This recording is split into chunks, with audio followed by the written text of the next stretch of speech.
Welcome back. Thank you so much for joining us. Now, about 23 member states delegations are gathering in Durban to attend the 16th ordinary session of the African Telecommunications Union.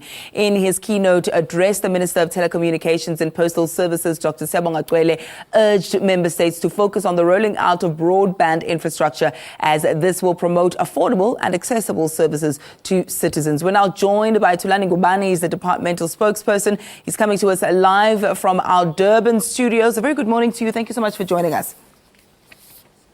Good morning, Ayanda. Could you summarize for us what the Minister had to say regarding this particular issue in his address?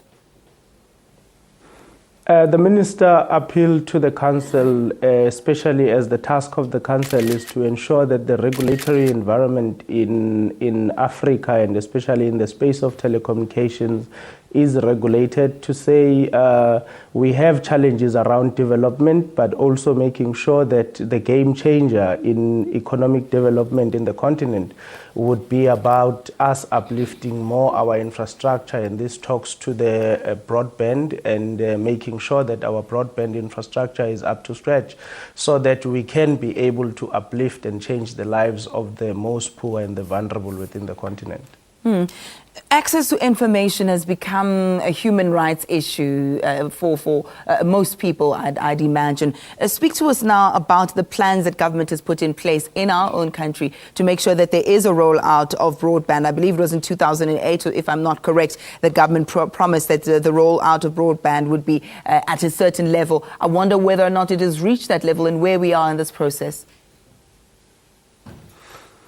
Yeah, most definitely, and just as if you would look at the figures at a continental level, when you talk broadband penetration as a continent, we're still sitting at 20%, but I can confidently say that the broadband policy of government is to ensure that we roll out this broadband to especially deal with the rural and the most vulnerable areas of our country.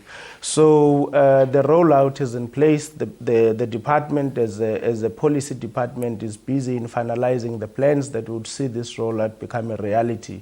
You would appreciate that the broadband rollout project is a huge and a humongous project that needs quite a lot of planning and quite a lot of processing. But part of what we are seeing here is that there is this plan and there is this commitment on the side of government to make sure that we roll out, and we work with all other stakeholders in ensuring that we use ICTs as a game changer in making sure that we uplift the lives of South Africans and we are able to take South Africa and the continent forward. I think I agree with you in that you say this is it's a humongous project. It needs a lot of planning and monitoring and evaluation. But my question now to you, when you mention stakeholders, how is government going to assist in bringing in more players as service providers for broadband? The process would unfold, which is still not yet in place, but it would be to ensure that our state-owned company, which is Broadband Infraco, comes into the party in making sure that other stakeholders are able to come into the party. You will understand that recently there is a commitment from one of the companies that said they would be trying to help government in rolling about, I think about 70,000 of fiber cable. And partly, I think, as the process unfolds, we will then be able to know who are the major players from the private sector that will join hands with the Broadband Infraco and Telkom in making sure that we do this rollout. But what is important is that the infrastructure is made available, and you can then have companies competing on offering the best services, and we can be able to deal with the question of how much people are paying for these services, because that is what is the biggest problem or the biggest challenge. But infrastructure and making sure that it's available, that is what government has committed to. Perhaps there might be someone who's listening to this conversation and thinking, these are not bread and butter issues. I'd like to focus on service delivery and the like. Just give us an understanding or an appreciation of the role that ICT enhancement plays when it comes to industrialization and economic growth on the continent and in South Africa in particular.